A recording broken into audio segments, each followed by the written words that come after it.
Kowe iki nek omong sapenake dhewe, Bar saiki kowe diwangsuli karo Stijo, kowe meneng wae. Kowe iki wong gerang piye kowe? Nek pancen kowe ndek pawadan sing bener, Stijo mung gawe dadaning pasuwayan. Buktekno, aja meneng wae. Iya.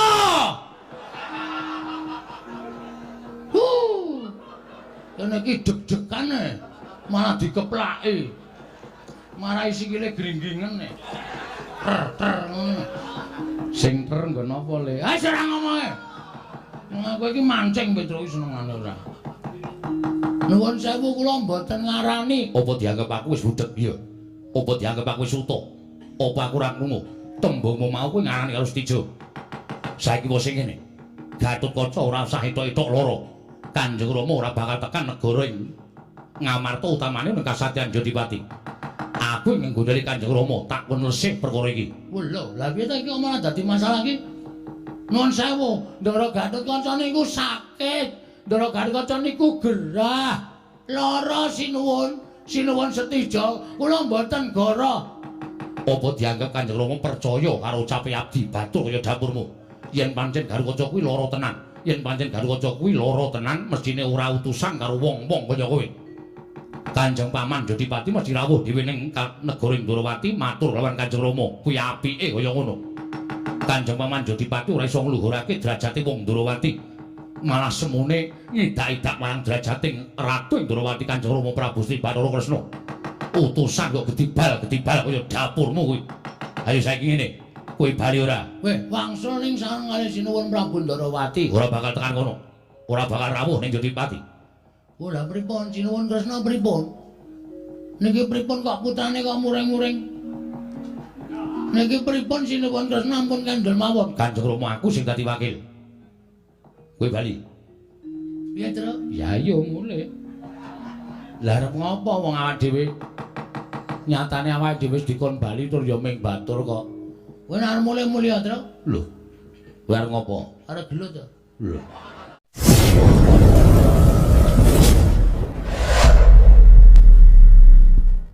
Padhararja sapratamu Panakawan. Nunamit pasang Kalimantabe tinebine iki lho dene dumawing nawang tuwang sinuwun linepatna ing tulamanu. Wilujeng sowan kula tebih saking Robeda kepareng kula ngaturaken sembah sumeng keping pangabekti kula kunju. Iya Petruk ndak tampa pangestuku tampanana kula pundhingga jimat paripe dayana ning kasantosan. Petruk kanthong bolong Padhararja sapratamu. Pangestripun Ndara Baladewa wilujeng bekti kula kunjung ngeden. Yo tak tampa. Pangestuku tampanana. Niki sangat anggen kawula ndadosaken jimat. Petruk kanthong bolong Padhararja sapratamu. Lho niku Ndara Stijo. Iya Petruk. Kok lenggah teng Ndrawati sowan Kanjeng Rama. Weh, lah ya syukur. Sing jeneng putrane ngabekti karo wong tuwane ora kudu munjung ingkung gajah saben dina mboten.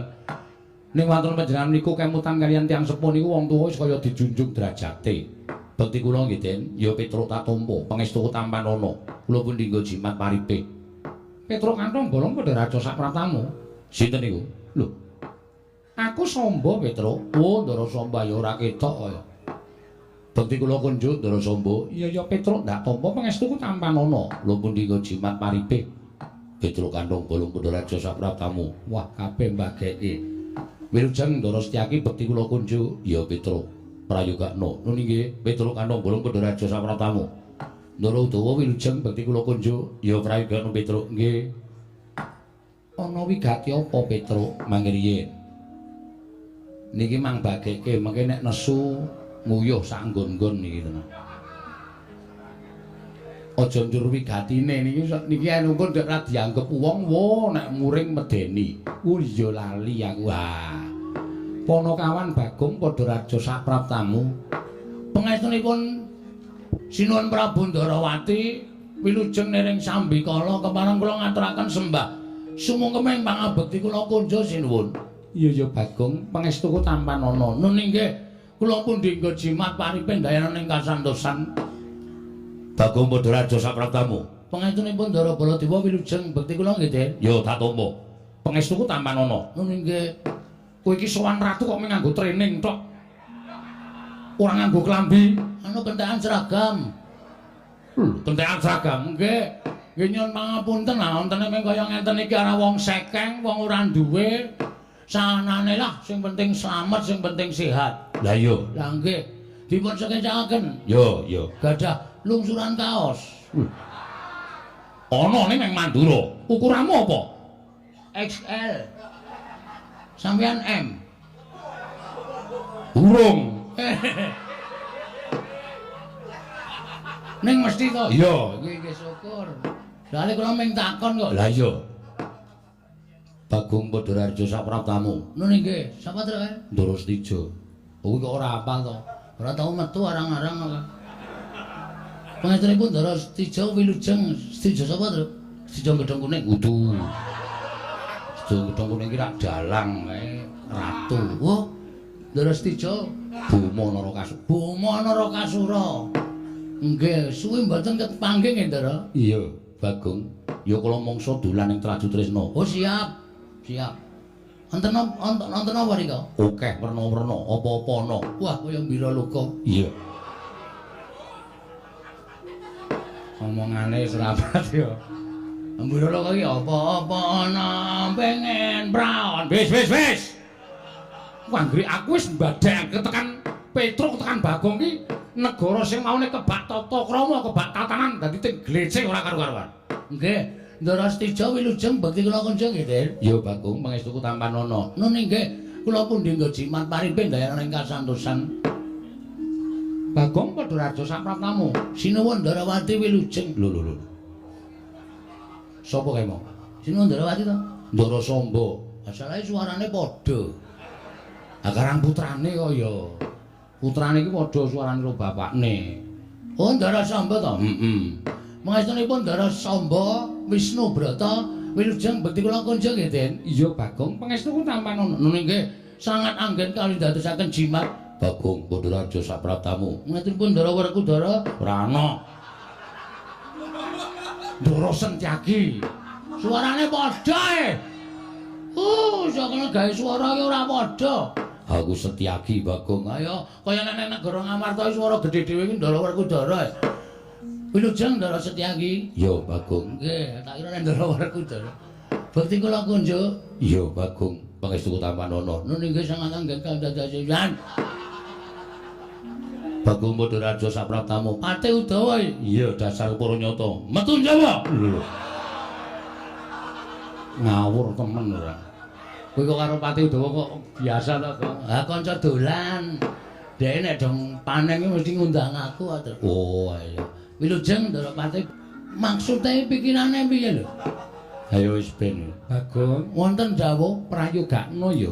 Bagong. Nun nggih, sampun mboten kirang prayogi. Petro dalem. Eneng apa Petro? Sowan tanpa tinimbalan. Mboten saking kajengan kula piyambak kok sinuwun. Namung kula menika dapur dipun utus. Dipun utus Ndara Werkudara. Lho. Ndaramu jadi pati utusan kelawan Petro. Nggih. Lah eneng apa? Werkudara ya gene Petro. Nek Ndara Werkudara mboten napa-napa. Ning Ndara Werkudara niku sedih. Sedhihe perkara apa? Pun wonten 3 sasi niki, 3 candra niki Ndara Garukaca niku sakit. Ndara Garukaca niku gerah. Monggo ora tau gelem didokok enten nuwun sewu tempat tidur niku mboten tau kulun. Nek didokok tempat tidur niku muntah-muntah. Wah metu kabeh. Dipangan iki. Apa, Tru? Apik kowe aku nek nuding kowe mesti apik kok. Oh ya, syukur alhamdulillah. Heeh. Iku. Ning nek dipangku Ndara Werkudara dipangku bapakne niku anteng, niku awake panas. Ha. Monggo Ndara Werkudara wis ngrawuhake para Brahmana Sewa Sugata miyang para nipuna supaya nambah gerahe Ndara Garukaca. Ning kok mboten wonten sing mandi blas, mboten wonten sing iso maluyakaken sakite Ndara Gatotkaca. Tumuli kula dipun timbali Ndara Garukaca kalih bapak kalih gareng kalih Bagong. Ana kawan sowan terus Ndara Werkudara paring dawuh. Wah, ngeten niku iki. Ora usah ditirokke. Sak jaman sakniki niku nek ora nirokke karo sing kongkon, mengko ndak ana tetembungan undhaking pawarta sudaning titipan. Tegese apa? Undhaking pawarta niku upamane kidul dusun niku enten ula gedene sak jempol, engko kabar tekan tengah dusun ana ula gedene sak lengen, kabar tekan lor dusun ana ula gedene sak glugu. kabar karo kasunyatan niku mboten padha utawa jaman sakniki disebut hok. Mengkono Petro hok. Nggih. Sampeyan mboten saniroke. Niku tembunge kula mawon Kresna kok muni hok. Ora wangun. Iya Petro nggih. Sudaning titipan niku malah wonten bangsa mriki menika sampun dados adat budaya. Saka dhuwur krojok-krojok tekan ngisor ming tetes. Niku wis biasa. Ampun ngantos ana tembungan kaya ngoten niku, mula pendak-pendak kula dikongkon sapa mawon niku ngendikane sing ngongkonan kula niku kula tiroke. Ya wis ora apa-apa. Ha nggih. Petro, wonten niku. Sing diundang pertama kali Semar ndi? Semar terus matur. Enten apa, Ndara? Gatot loro. Terus Semar ngoten iki. Mbok dipresake. Duk ki apa? Semar dikeplak Ndara Werkudara. Sembrono kok Semar. Ana wong loro kok kon mresake. Lah iya lah sak banjure Semar, aku nyilih anakmu. Wah gegareng terus ndelik teng sarunge Semar. Sep wedi. Petro Bagong mrene, kula kali Bagong maju. Terus ndaramu Werkudara ngendika piye? Petro, dalem. Wala kongkon. Teng pundi, Den? Ning Ndorowati. Sowan Kresna kakangku, sowan Jeliteng kakangku. Kuwi gatose Kandha nek Gatotkaca lara. Kresna kon rawuh rene kon tekan Jodipati. Kresna ora iso nambani Gatot. Ora sah ngaku titising Bathara Wisnu, ora sah ngaku titising dewa. Aja ngaku bujangganing Pandhawa, aja ngaku suwing para Pandhawa. Lan ora sudi ngaku kadang tuwa karo Ratu Ndorowati. Ngoten niku. Seksine kowe ya, Kang. Ha ta, Kang. Ketoke ora ngono ya, Mas. Kok senengane ora kompak kok kowe mboyo kompak. Wong ki jujur. Mboten ngonten niku, Ndeng. Coba saiki Bagong matura. Ketoke aku kok percaya Bagong karo Petro. Ya minggat. Ayo, ke belakang. Tangane lho, ke belakang. Iya, ngaten iki. Nun ngapunten nggih sinuwun. Iya ora dadi ngopo Bagong. Iki ming nganggo training tenan to nggih. Karang sing garing ming niki. Ndara Werkudara dawuh ngenten iki. Petro Nun, kurang gede. Petro. Meniroke kok ya dicacat lho. Petro. Wonten dawuh. Wis wano Jeliteng kakangku. Nggih. Kandha nek Gatotkaca lara. Gatotkaca ora madal saling usada. Kresna kakangku tekan Jodipati kok nambani Gatot. Yen ora iso nambani, aja ngaku titising Bathara Wisnu. Aja ngaku yen to Kresna iku jangganing Pandhawa. Aja ngaku suwing para kadang Pandhawa. Aku ora sudi ngaku Kresna kakangku kuwi kadang tuwa. Padha wae ya, Wer. Padha. Asem iki. Nek ana kata-kata sing beda ora ana wis ngono kuwi aku mau ngono kuwi. Gosek. Iki aku nek suwe-suwe mangkel ajar kabeh. Sing apik. Sing bener piye? Saiki sing bener piye, Kang?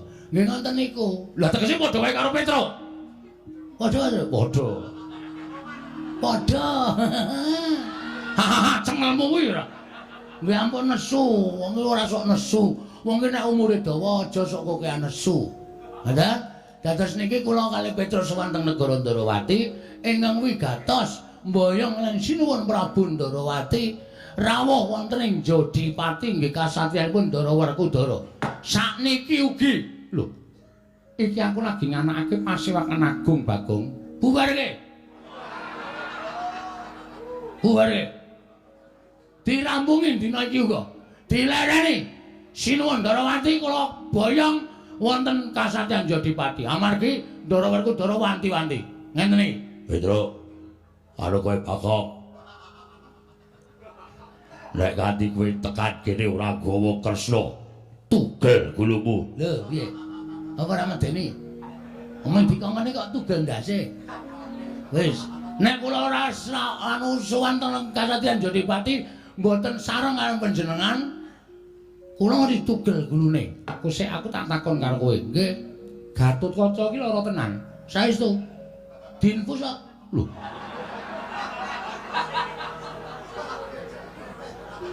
Apa pancen wis ra iso apa-apa? Pon mboten iso apa-apa. Nek dipangku Kang Ramane mung kedap-kedhip. Kula ya matur ndara geran apa niku mboten wangsulan. Memelas pokoke asli mesake. Ndara Werkudara nggih nek mangku mung karo mbrebes mili metu luwe. Mesake nek sampean mboten tindak mriku niku mengke nek Ndara Garukaca cilik nganti kebangetan le sakit, gedhe nganti enten napa-napa, sapa sing kelangan? Nggih to? Lah iya. Lah nggih.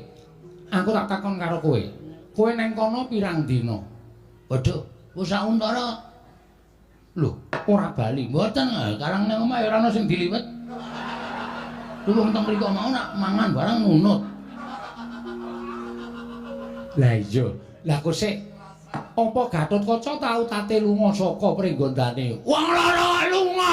Kok alon wae. Ha iki ra mutu ae suwe-suwe. Wong lara kok lunga iki piye maksude lho? Nuwun sewu lho, panjenengan ya panjenengan ya ratu. Panjenengan ya Nalendra. Panjenengan ya ngendika sapenae dhewe ana wong lara kok lunga niku. Akal-akale wong jigo mlaku sirahe buyir kok.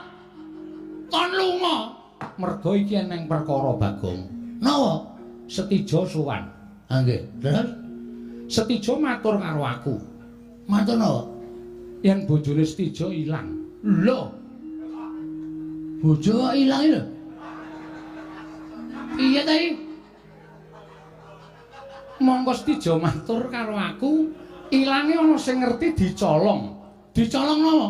Dicolong wujude Gatotkaca. Wah, lah iki gawe masalah iki.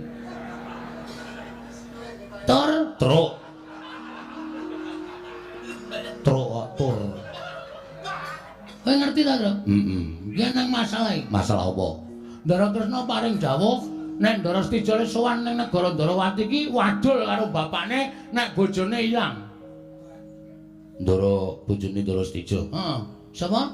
Haknyanawati. Haknyanawati. Ilang jarine abdi, nggih ta sinuwun? Iya.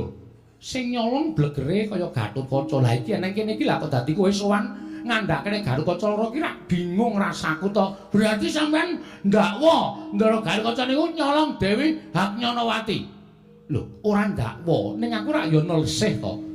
Mbok menawa aku Setija kuwi mau bener, sapa ngerti Garukaca sakwise nyolong Haknyanawati aja nganti didukani dening para Pandhawa. Tumule etok-etok lara. Supaya aja nganti kawistara yen to lagi wae bar tumindak ing ora prayoga, ya kuwi nyidra garwane anakku Setija Boma Narakasura. Terus piye nesu ra iki? Rasase. Nek nganti nesu malah dadi perkara iki mungsuhe abot-abot ya, Pak. Nek kowe nesu mungsuhe Ndara Setyaki ya wani ya Ndara Setyaki. Ora wani to kowe? Ya nek kepepet wani. Ndara Setyaki lho. Pangriyen lho, sampean ampun ngawur. Ndara Gatotkaca niku wis ana luwih saka 3 sasi luwih 10 dina. Niku sakit tenan. Kula tak nyuwun pirsa, Ndara Setija niku le apa jenenge bojone ilang ya apa? Ya apa? Wancine. Wancine apa? Setija wonten timbalan. Kapan Haknyanawati murca saka negara Tradutresna tigang dinten kepengker. 3 dina wingi, Tru. Ndara Garukaca lagi parah-parahe kuwi ya. Agar di rongsen. Dirongsen wae. Petro, nun. Sesuk meneh iki nek suwane ndi ra sanggo Bagong. Aku wegah suwe-suwe krungu tembung wong iki. Anggepe kok kraton dianggepe diangkane napa piye? Omong pating clebung sak penake dhewe. 3 dina ora mungkin. Ndara Garukaca lagi parah-parahe. Niku sing gawe masalah putra sampeyan niku. Ming padune sengit karo Ndara Garukaca, padune ora seneng karo Ndara Garukaca, terus ngarani Ndara Garukaca nyolong Dewi Haknyanawati. Ah bojone Ndara Garukaca niku luwih ayu kok. Dewi pergi mati. Pergi mati. Anu sapa, Tru? Sapa? Tariem du. Sapa ta? Aku kira garep eksis e. Dewi pergi kok. Dewi pergi kok luwe apik luwe ayu kok. Ndara Garkaca kok direwangi nyolong bojone liyan. Saru, monggo Ndara Garkaca menika Nalendra. Niku Prabu Setija sing pancen ora duwe rasa seneng karo Ndara Garkaca, gawe masalah karo Ndara Garkaca. Didakwa nyolong hak Nyanawati. Ora mungkin. Wah, iki ngene iki aku sing ora seneng kok. Njur sampe nake dhewe. Kang putrane kudu ditelisih, kudu ditakoni bener lan orane. Sampeyan aja mewatoni sono napa. Ngendikane Ndara Setija ning ditliti Traju Tresna. Hak Nyanawati ilang napa mboten? Ya nek ilang tenan terserah. Nek ora, ramen bribek gawe masalah to sinuwun.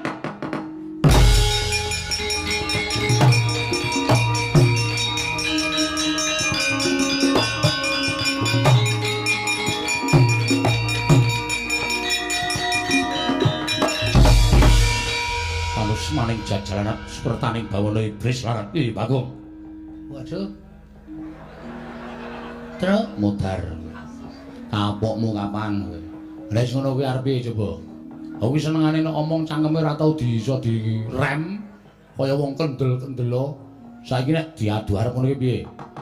Bagong. Wangsulan Bagong. Nun. Kowe ngerti derajatmu ya apa? Kere. Kowe mung Ponokawan, kowe mung Batur, kowe ngarani yen to Setija kuwi matur goro karo Kanjeng Rama, anggepmu.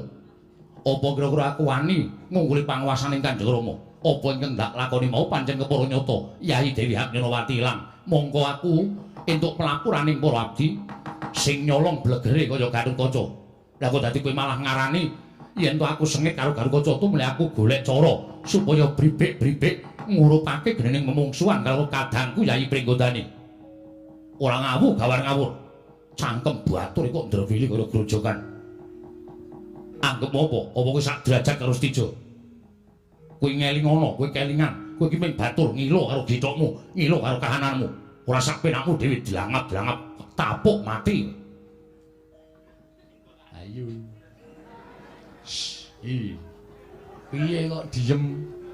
Batune entek. Batune entek. Ayo omong. Mau sore lambene kaya horen kok. Bareng saiki ditantang Ndara Setija kok wedi. Omong, Gong. Ayo kaki. Kowe iki nek omong sak penake dhewe, Bareng saiki kowe diwangsuli karo Setija, kowe meneng wae. Kowe iki wong gerang piye kowe? Nek pancen kowe duwe pawadan sing bener, Setija mung gawe dadaning pasuwayan. Buktekno, aja meneng wae. Iya.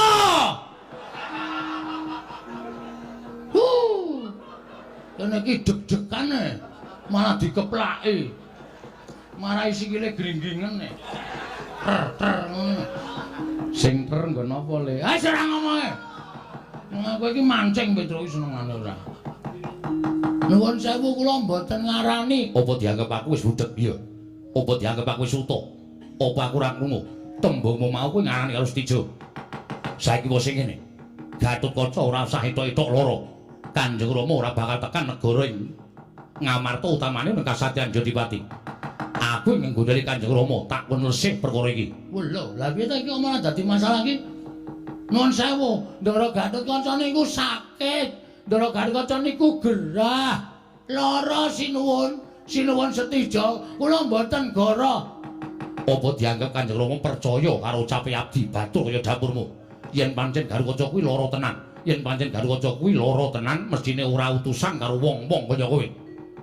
Kanjeng Paman Jodipati mesti rawuh dhewe ning negara Ndrawati matur lawan Kanjeng Rama. Kuwi apike kaya ngono. Kanjeng Paman Jodipati ora iso ngluhurake derajate wong Ndrawati. Malah semune ngidak-idak marang derajating Ratu Ndrawati Kanjeng Rama Prabu Sri Bathara Kresna. Utusan kok gedibal kaya dapurmu kuwi. Ayo saiki ngene. Kowe bali ora? Weh, wangsul ning sarengane sinuwun Prabu Ndrawati. Ora bakal tekan kono. Ora bakal rawuh ning Jodipati. Lha pripun sinuwun Kresna pripun? Niki pripun kok putrane kok muring-muring? Niki pripun sinuwun Kresna ampun kandel mawon. Kanjeng Rama aku sing dadi wakil. Kowe bali. Piye, Tru? Ya iya mulih. Lah arep ngopo wong awak dhewe? Nyatane awake dhewe wis dikon bali tur ya ming batur kok. Kowe nek mulih mulya, Tru. Lho. Kowe arep ngopo? Arep gelut to. Lho. Karo sapa? Karo kowe. Engko sik to. Kowe iki ora ngawur. Arep gelut kok karo aku iki masalahe apa? Kowe nek mulih mulya. Wase kula wangsul ning kudu mboyong Sinuwun Darawati. Kena kowe mboyong Kanjeng Rama. Nglangkauna Bathang Istijo. Babu, gong. Sadar ora kowe iki? Kowe ora usah cerewet, kowe nek wedi minggat to. Wis tak tandangane dhewe. Apa rumasane padake Bagong ki wong jireh, wong loro saudon telu saurupan. Urung tau ngerti lakon Bagong gugat to. Tayangane tak telukke jo. Aku dadi kowe nantang karo Bagong. Nek aku ora iso nggawa Ndara Sinuwun Darawati mboyong Sinuwun Tresna tekan Jodipati aku ditugel glone mbangane mati kodhok ning kasadyan Jodipati mati ning kene tak wujuti. Yen ngono kowe wani karo aku sing tak wedeni apamu. Boyongen Kanjeng Rama sing iso bedah dadane Istijo. Oke, nek pancen kowe nganake sayembara, aku ya iso nganake sayembara. Aku gelem bali. Waton kowe iso nglangkai kuandane Petro Kantong Bolong. Ajar lho iki ora melu-melu kok kon dilangkai kuandane piye sip to sip dungkulmu mlocot ora wani ora oh nglangkai kuandane Baladewa cenggele sapa-sapa ditotohke seneng tenan aku nek ngene iki yakin asli aku mbok ora bayarane puas aku pokoke wis yakin bombong atiku. Nek pancen nantang karo aku ayo metu njaba. Ayo metu njaba wani kowe. Mesti wani kowe. Kok njaba iki dosa. Aja sok ditok. Tak antem sirahmu modar kowe ora. Senengane ora minggat sing arep isi Prabu Ndarawati aja langsung sono pen mono kae nak dilandang metu. Oke, monggo kula dherekaken medal dewe sira.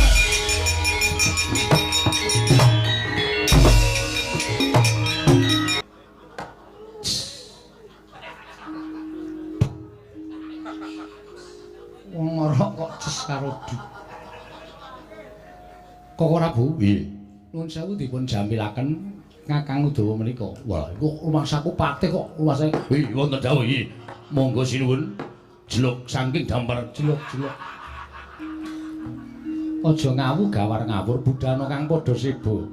Ingsun kundur kedatun kawulun ngestaken dawuh. Samba wonten timbalan derek nopun Rama nok ngestaken dawuh. Monggo Rama kula dherekaken mlebet wonten salebeting kedatun Negaring Ndrawati. Iya, Samba kaya wis ora ana dawuh maneh. Purna gati ning pananggilan. Sanatosipun kundur kedatun jeluk saking damparan karo knampit gamparan gading kadharaken sangganing Promban Cedi. Manggung ketanggung Joko Paloro ingkang sami ngambil upacaraning keprabon. Gawe tinggal saking Mandura tindak nyusri Nararata. Lamun katinun saking Mandrawa kaya tansah gumebyar busananing Sri Nararata wau. Datang ngawusa madhep wonten gumpit sanggar saurep. Nena gandha kecapur nalika semanten alindring Traju Tresna. Prabu Stijo Bumana Kasura ngawi sangganing para wadyabala Traju Tresna pating bleber, pating corot kaya tirta mblutak aning daratan.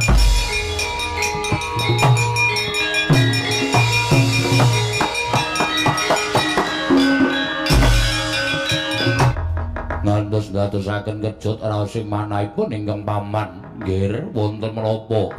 Ladyan kula pun nyayah griwa Cemadung dawuh. Gusti kula ingkang sinuwun kepareng miji dhateng piswanipun para wadyabala Traju Tresna. Kula Cemadung dawuh, kula Cemadung dawuh, Gusti kula Cemadung dawuh wonten paridamel menapa? Lan badhe wonten dawuh menapa sinuwun?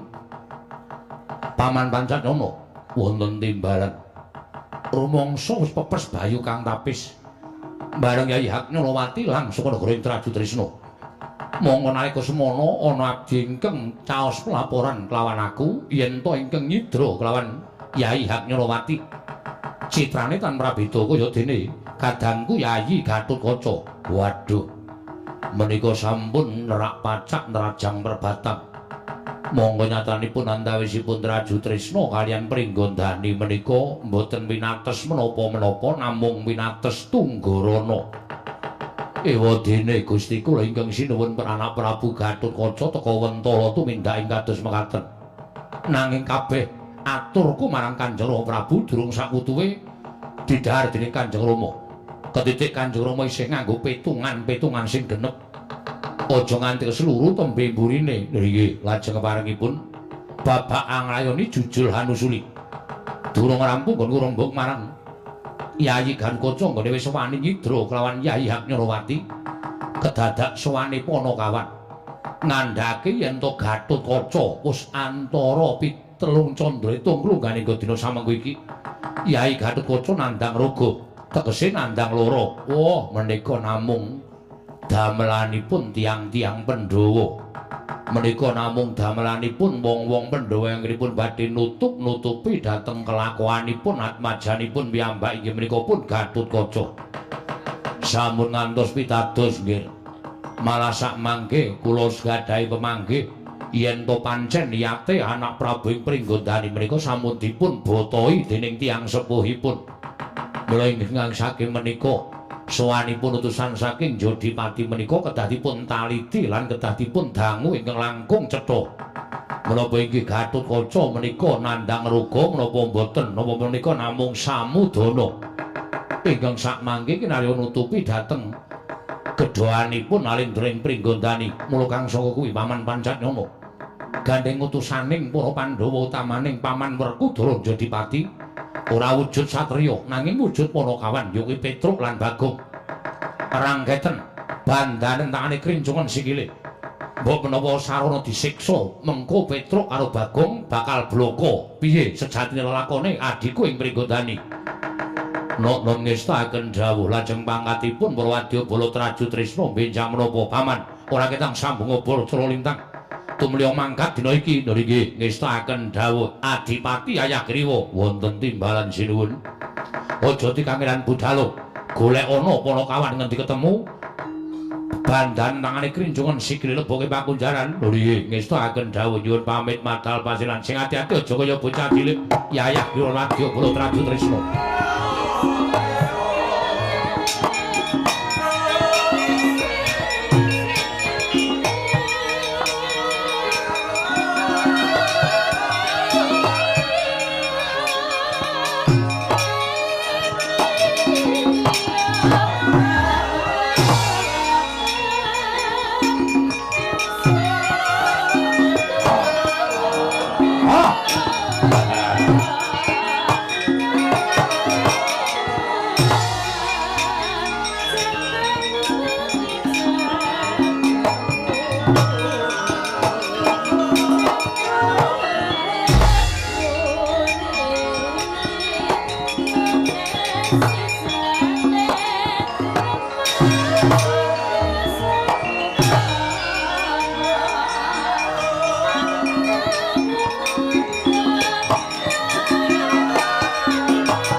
Iki sing diarani tembung kriwikan dadi grojokan, geguyon dadi tangisan. Gong. Wer, kok ditakoni kok malah meneng wae ora. Ora, aku tak takon karo kowe jane maksudmu apa? Sirmu apa kowe wani nantang karo Sinuwun Setija Bama Narakasura? Wong ora kuwi lak jajak-jajak ta, Tru? Jajak-jajak piye? Maksude jajak-jajak iki kekuataning Sinuwun Prabu Bama iki sepira? Lho, awak dhewe perlu ngerti. Kowe ngerti ora? Sinuwun Prabu Gunaroka Sura kuwi putrane Sinuwun Prabu Ndarawati. Wis paham. Panjenengane kuwi digdaya sekti kalintang jayaning perang. Kedunungan Naji Pancasanya. Lho, dheweke iki ora iso tekaning pati, ora iso mati. Kena lara luputing pati, piyai sepuh do ngendikake ngono kae. Lah kok wani tok tantang kuwi kok iki tekan Ndarawati iki utekmu tok tinggal ngomah kok piye? Masa sira karo utek dhewe-dhewe, Tru? Kan ya ora mungkin to mesti bergabung dadi siji. Ha ya nek ora tok nggo, ngono lho. Sing arep wani karo prajurit Raju Tresna sapa? Nek kowe wedi aku wis omong bola-bali to, mulai kono. Matur Ndara Werkudara. Raden, Gusti, Ndara, kula mboten kelakon boyong Sinuwun Ndarawati. Ora, wah Petruk kok cangkem bres. Modar kowe. Kowe modar ning Jodipati ora kanggo gawe dikongkon ra entuk gawe. Mati nang kono karo prajurit Ndarawati dinengke wae. Ning nek aku lho wis dikongkon dipercaya karo Ndara Werkudara. Mati nang negara Ndarawati, takokke mesti Petro, Bagong Nendi. Bagong pejah Ndara Nendi. Ndarawati mergane gelut prajurit Ratu Tresna. Petro, kuandane Bagong digoleki dipendhem ning Taman Makam Pahlawan. Ning arep dipendhem ning Taman Makam Pahlawan iki sapa? Aku. Iki. Aku mung kaya kowe kok dipendhem ning taman. Dipendhem. Rasa kesusu ora ditendhem. Dipendhem ning Taman Makam Pahlawan iki lelabuhamu ya apa? Lho, mlabi Ndara Werkudara perang karo Ndara Stija. Sawadya balane sing ngakon perang sapa? Aku. Ah sing ngakon kowe kok sing rumangsa mbelani Ndara Werkudara ki niatmu piye? Ngene wae, Truk, rasa aku kan ceramah. Aku males e. Kowe wani ora? Hah? Nek ora wani kowe bali yo, tak tandangane. Nek aku bali kowe nandangi prajurit Ratu Tresna, kowe mati. Engko nek kowe mati aku ora mbelani dikira aku ki ora tresna karo Adi. Ah, kene iso mikir. Ambek dibelani. Nek belani kowe karo aku mati bareng. Wajut Ratu Tresna kuwi ngerti ora, Gong? Buta-buta. Masa? Heeh. Ora manungsa to? Ora, panganane daging. Padha lho. Aku makanane ya daging, ayo. Nek rak mateng, nek kono mentah. Aku mentah ya sok doyani. Antil mencelat kowe. Ya meng kala-kala. Nggo selingan, wong iki ra dhewe-dhewe kok. Ah iya. Ya wis lah, kadang wis wani ya kalah cacak menang cacak dadepi wong loro lho. Oke, rasa wedi wis to. Nek kowe semelang aku seneng arep. Ya, aku sing ngomong. Sing gelut kowe. Padha wae ora. Nek aku rasa kira kangelan ngomong, mbeng ngomonge mung paitan abab kok. Pira wen wis meneng wae. Engko nek pancen Ndara Stija kuwi duwe niat ala ora awake dhewe, mau ora wis ngendikake nek Ndara Karkaca dikira nyidra Dewi Nyalawati, ha ta? Heeh. Monggo Ndara Karkaca gerah. Ha iya. Nek pancen meksa kaya ngono, aku ya njaga nama baike Ndara Karkaca terus. Lah iya.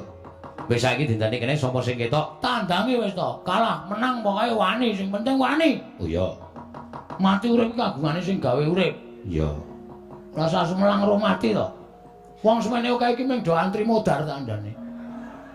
Ning tenane ya ngono ya, Gong. Ah iya, mati kok wedi ora. Kowe wani urip ki kudu wani mati. Nek ora wani mati biyen rasa urip.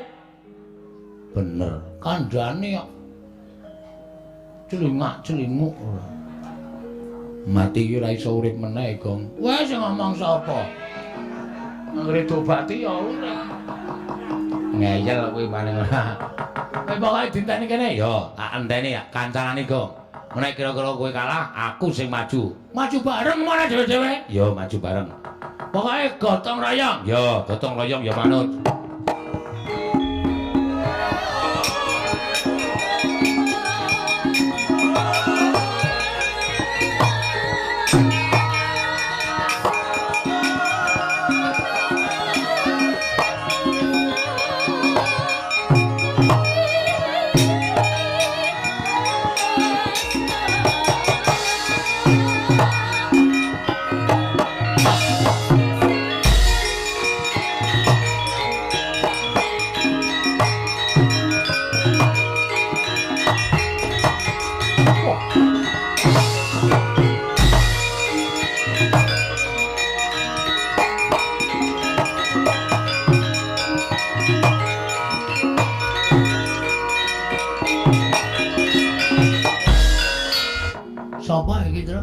ketakoni sajake prajurit Ratu Tresna.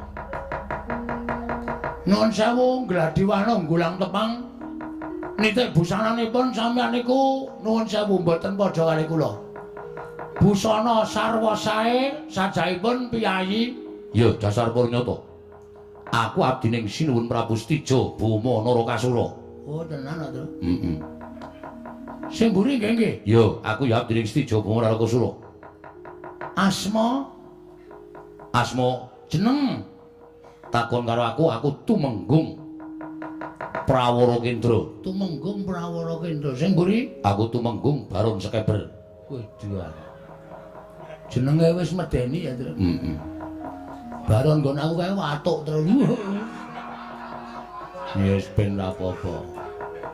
Aja dipadhake kaya baron kene karo baron kono kuwi beda. Iki sapa matane kaya ndok ceplokan.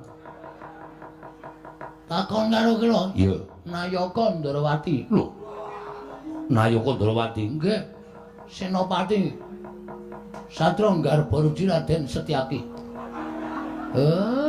Mbok yo arah aneh-aneh, Gong. Men rada gleleng ya. Lho aku wis tau ketemu karo Raden Setyaki. Oh ya Udawa. Aku wis tau ketemu karo Patih Udawa. Oh ya Raden Samba. Aku ya wis tau ketemu. Ya wis Bagong ngono wae lah. Kene ora urung aku jenenge ora. Kowe Bagong. Nggih. Sampeyan Tumenggung Prawara Kendra. Iya, sing mburi. Kakang kula Petruk. Yen ngono kecekel nang kene. Lho, kok kecekel sebabe? Aku diutus Sinuwun Prabu Setija Boma Narakasura goleki jenenge Bagong karo Petruk. Nek wis ketemu kon bondo tanganipun ngrincung sikile. Mula kowe ora usah bonggo, ora usah selak. Mapano tak bondo tanganmu tak krincung sikilmu. Leboke paku jaran tak siksa. Lan nampa pandanganing Sinuwun Prabu Setija Boma Narakasura. Bagong lan kowe Petruk. Ing Jojong kuntap lir kinetap duka yayasinipe. Netra kocak ngundarandir. Nek metenteng ki tangan siji wae. Sing arep ngomong tangan ndi? Ora usah cerewet kowe menanga. Iya. Sapa jeneng mau? Tumenggung Prawara Kendra. Sing mburi sapa? Baron Sekeber. Kowe nek omong nganggo waton, Mas. Hah? Aku ki menungsa. Ayo tak takon karo kowe, salahku apa? Luputku apa kok aku arep bondo? Hah? Kok keprok watu ndasmu meneng kowe. Muni ya. Kowe matur yen to Raden Gatotkaca lara. Pancen lara, tenan-tenan lara nang Jodipati. Monggo iki mau Traju Tresna klebon maling. Maling apa? Dewi Hagnarawati. Terus didakwa Raden Gatotkaca sing nyolong Dewi Hagnarawati merga ana abdi sing ngandhake blegere karo Raden Gatotkaca. Ngono ta? Dasar Puranyata. Mula aku kon ngrangket kowe bakal ditakoni supaya kowe jujur. Gatotkaca kuwi lara apa ora? Kowe lah menungsa ra tatanane. Kowe nek tak kandhake bapakne Gatotkaca sing jeneng Raden Werkudara diremuk kowe. Anake lara kok ora dipercaya. Kuwase aku menindakake dawuh kudu mbondo karo kowe, ngrincung karo kowe. Nek ngono kowe arep meksa karo aku? Yo. Carane sapi mang jagal sik, Mas. Aku menungsa kedunungan rasa kok arep dibondo tanpa salah, tanpa kleru. Kowe iso ngalahke aku? Sasat iso njero langit. Lho, wani karo aku. Lho, wani karo aku. Sing tak wedeni awakmu. Siap lho, Tru? Lho, kowe iki ngopo? Kowe iki ngopo ya? Aku mung nantangke kok. Wani le rasa wedi. Oke, rasa semelang wis kebacut kaya ngene kok. Wani karo aku sing tak wedeni awakmu. Lena payek tebak dadamu ning marganing patimu. Tinjung akhirat nyawamu. Prawara Kendra. Baron Sekeber. Piye? Kowe ngerti aku asline sapa? Aku ki Bagong. Bagong ki sapa? Bagong ki anake Semar. Wis ngerti Semar? Urung. Waduh, cilaka iki. Kuwi arep medeni piye ora ngerti Semar itu? Ayo ora usah diwedeni terus bres-bres ngono wae. Oke, maju. Dibantanganku ora nglinding dasku. Lho kowe iki ngapa? Kowe iki ngapa ya? Aku mung nantangke kok. Wani le rasa wedi. Oke, rasa semelang wis kebacut kaya ngene kok. Wani haraku sing tak wedeni awamu. Lena payok tebak danemu ning marganing patimu. Tinju ngakhirat nyawamu. Ora-ora ki, Nduk. Barat sing ember. Piye? Ora ngerti aku asline sapa. Aku ki Bagong. Bagong ki sapa? Bagong ki anake Semar. Wis ngerti Semar lho? Urung. Waduh, cilaka iki. Pilar medeni piye ora ngerti Semar itu? Ayo rasa diwedeni terus bres-bres ngono wae. Oke, maju. Dibantanganku ora nglinding dasku. Dasmu. Tak gurone kowe. Pecah siramu. Kene margane matimu, Pak.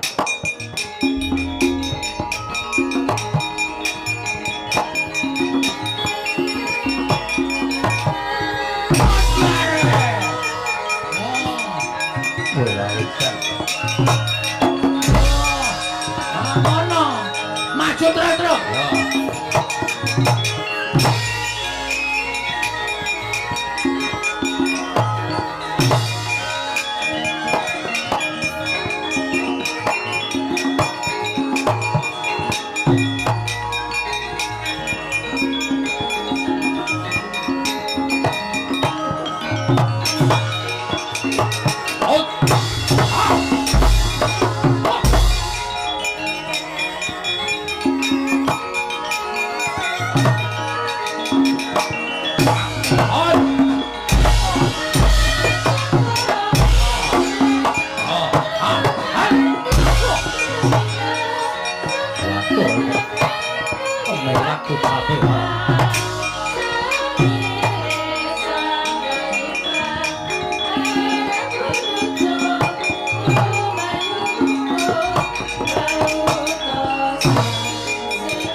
Lho kebablasan.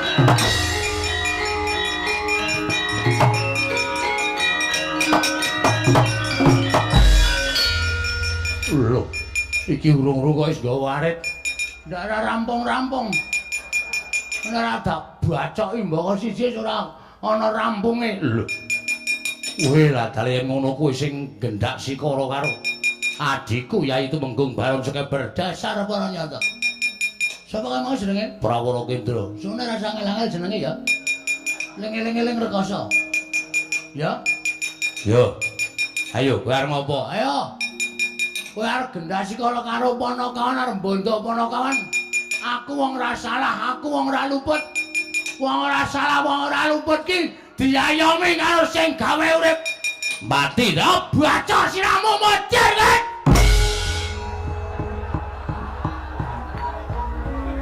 Terus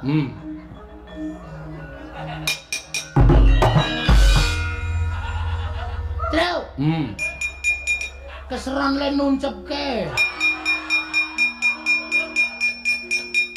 Angelen dudut. Wis senengane kemempengan ning goblok. Menang. Ya. Menang lho. Heeh. Wis senengane dadak ngrekasake sedulur kok kowe ora.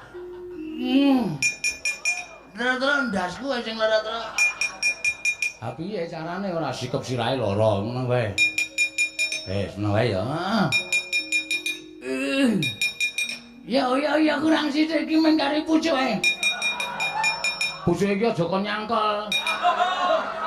Karang jenenge wae arit. Pucuke iki mesti nyelekuwek. Ah iya.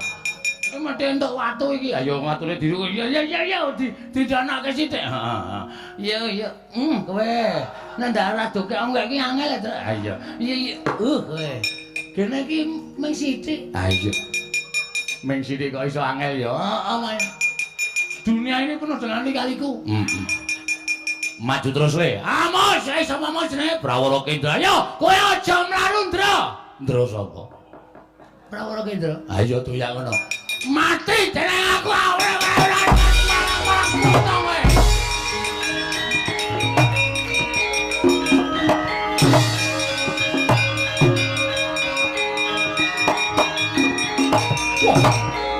Biar kowe, biar ora apa-apa. Biar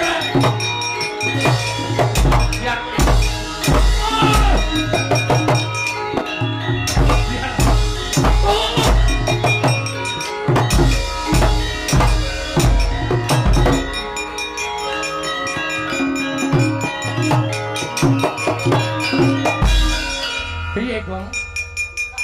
Mumpung nggawa arit kok nglesak. Ketanya terus endasku terus.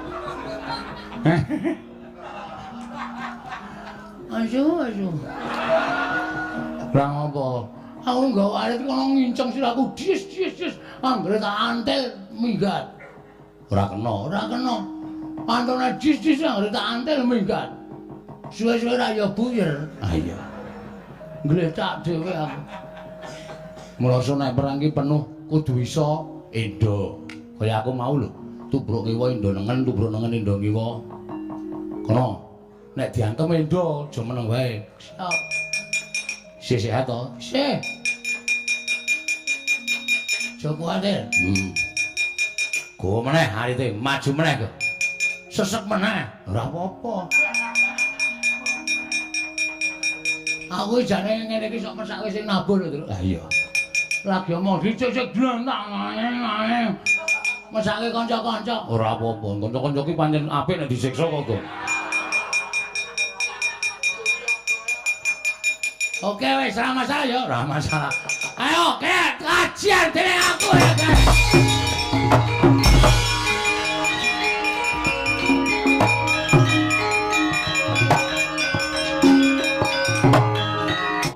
Poteng awakmu. Wah, sir-siran aku. Ha iya.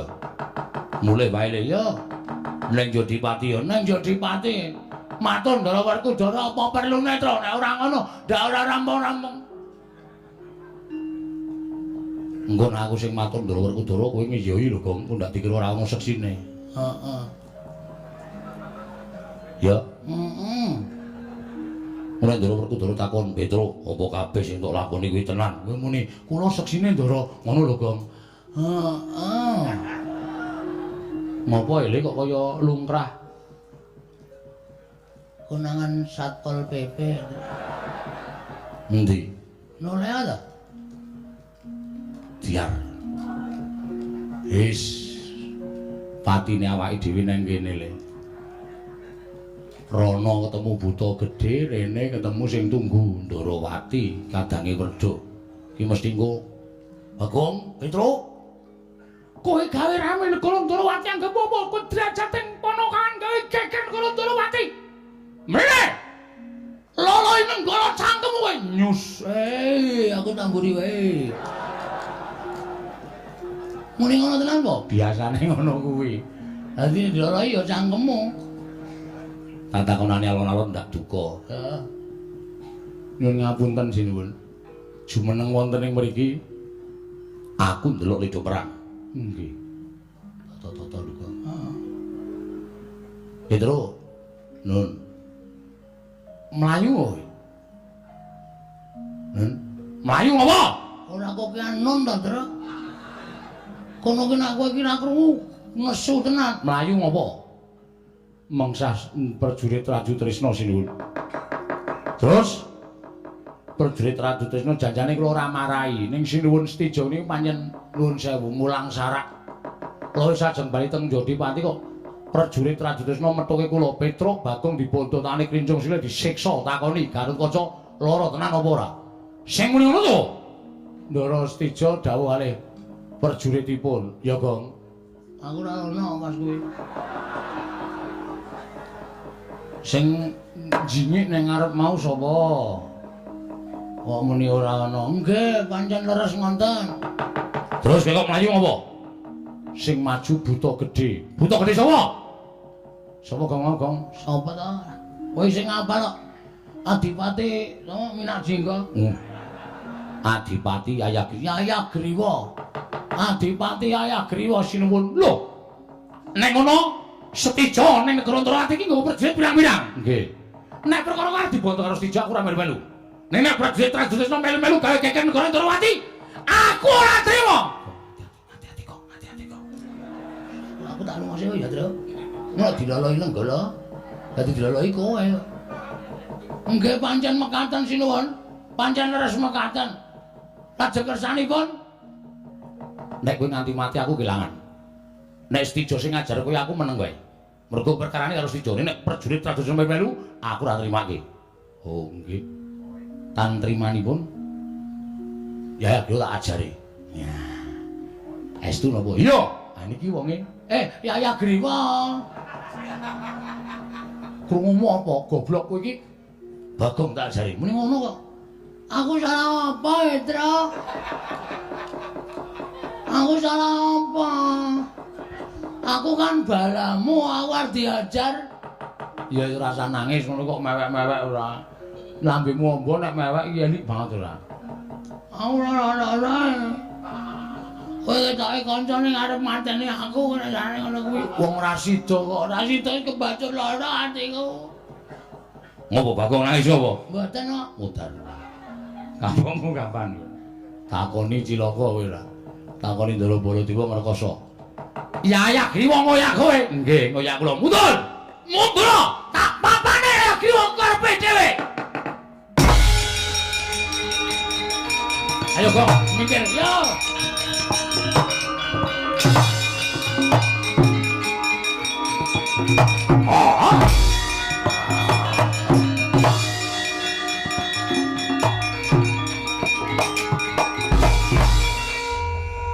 Buta Raju Trisna.